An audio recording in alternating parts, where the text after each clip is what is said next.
Welcome to fabulous chef. இன்றைக்கி நம்ம வீடியோவில் ஒரு டேஸ்டியான புளிச்ச கத்திரிக்காய் நெத்திலி கருவாடு போட்டு குழம்பு எப்படி வைக்கிறதுன்னு பார்க்கலாம். இது ரொம்பவே ஒரு டேஸ்டியான ரெசிபிங்க. இந்த புளிச்ச கத்திரிக்காய் பொதுவாக ஹில் ஸ்டேஷன்ஸில் தான் கிடைக்கும். ஊட்டி அந்த மாதிரி ஹில் ஸ்டேஷன்ஸில் உங்களுக்கு ஈஸியாக கிடைக்கும்.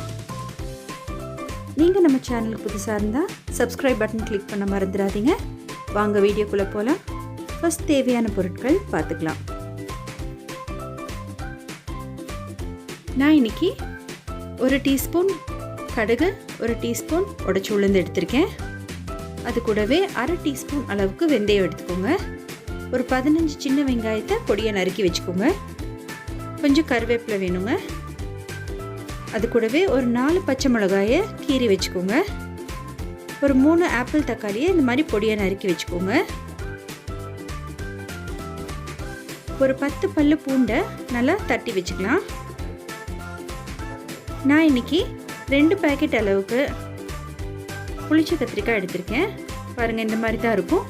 அது கூடவே ஒரு 3 கிழங்கு தோல் சீவி 2 கட் பண்ணி வச்சுக்கோங்க. பெருசாக இருந்தால் 4 கட் பண்ணிக்கோங்க. 2 பேக்கெட் நெத்திலி கருவாடு எடுத்திருக்கேன். இப்போது நம்ம எடுத்து வச்சுருக்கிற அந்த புளிச்ச கத்திரிக்காயை நல்லா தோல் சீவி 2 இந்த மாதிரி கட் பண்ணி வச்சுக்கலாம். பாருங்கள், இந்த மாதிரி தான் இருக்கும் இந்த புளிச்ச கத்திரிக்காய். அதை 2 கட் பண்ணி தனியாக எடுத்து வச்சுக்கோங்க. இப்போது ஒரு வடைசட்டி வச்சுக்கோங்க. வடைசட்டியில் ஒரு 3 டேபிள் ஸ்பூன் அளவுக்கு நல்லெண்ணெய் சேர்த்துக்கலாம். இந்த குழம்புக்கு நல்லெண்ணெய் தான் நல்ல ருசியாக இருக்கும். எண்ணெய் நல்லா சூடானதும் நம்ம எடுத்து வச்சிருக்கிற 1 டீஸ்பூன் அளவுக்கு உளுந்து, 1 டீஸ்பூன் அளவுக்கு கடுகு சேர்த்துக்கலாம். அது கூடவே அரை டீஸ்பூன் அளவுக்கு வெந்தயம் சேர்த்துக்கலாம். இதை நல்லா வணக்கி விட்டுக்கோங்க. இந்த உடைச்சி உளுந்து நல்லா செவந்து வரட்டும்.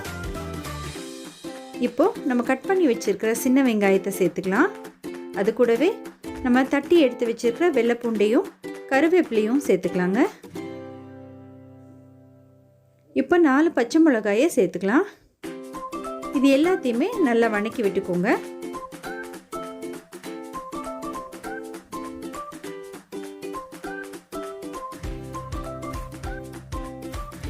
வெங்காயம் பூண்டு நல்லா வணங்கி வரட்டும்.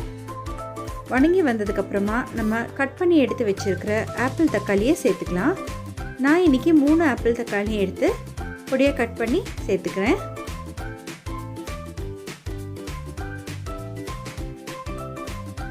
இப்போது இது எல்லாத்தையுமே நல்லா வணக்கி விட்டுக்கலாங்க.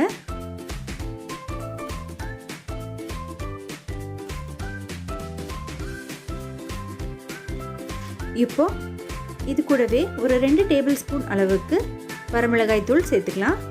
வரமிளகாய் தூள் உங்கள் காரத்துக்கு ஏற்ப நீங்கள் அட்ஜஸ்ட் பண்ணிக்கோங்க. ஒரு அரை டீஸ்பூன் அளவுக்கு மஞ்சள் தூள் சேர்த்துக்கலாம். அது கூடவே தேவையான அளவு உப்பு சேர்த்துக்கலாங்க. இப்போ இது எல்லாத்தையுமே நல்லா வணக்கி விட்டுக்கோங்க.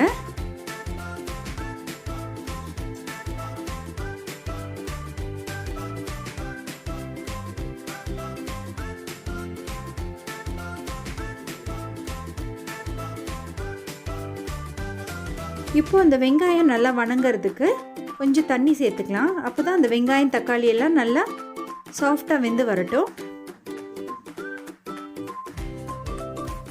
நம்ம இந்த மாதிரி தண்ணி சேர்க்குறப்போ அந்த வெங்காயம் தக்காளி வணங்கிறதுக்கு கொஞ்சம் ஈஸியாக இருக்கும், அடி பிடிக்காமல்.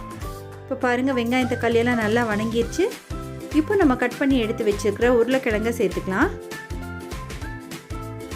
இது எல்லாத்தையுமே நல்லா வணக்கி விட்டுக்கோங்க. இப்போது நம்ம எடுத்து வச்சுருக்கிற கருவாடை நல்லா கொதிக்கிற சுடு தண்ணியில் வாஷ் பண்ணி இந்த மாதிரி எடுத்து வச்சுருக்கேன். அதை கொஞ்சம் சூடான எண்ணெயில் இந்த மாதிரி பொரிச்சு எடுத்துக்கலாம்.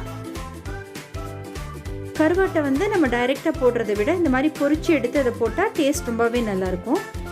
ஒரு தேங்காய் திருவி 2 பால் எடுத்து வச்சுக்கணுங்க. முதல் பால், 2வது பால் ரெண்டையுமே எடுத்து தனியாக வச்சுக்கோங்க. இப்போது நம்ம கிழங்கெல்லாம் நல்லா வணங்கிருச்சு. இப்போ நம்ம எடுத்து வச்சுருக்கிற 2வது தேங்காய் பாலை முதல் சேர்த்துக்கலாம். எப்பவுமே ரெண்டாவது பாலை முதல் சேர்த்துக்கோங்க. திக்கான ஃபர்ஸ்ட் பாலை கடைசியில் சேர்த்துக்கலாம். அது நல்லா கொதிக்கட்டும். நம்ம கிழங்கெல்லாம் நல்லா வெந்து வரட்டுங்க. அது வரைக்கும் ஒரு மூடி போட்டு நல்லா மூடி வச்சிடலாம். இப்போ பாருங்கள், நம்ம பொரிச்சு வச்சுருக்கிற நெத்திலி கருவாடு ரெடியாக இருக்குது.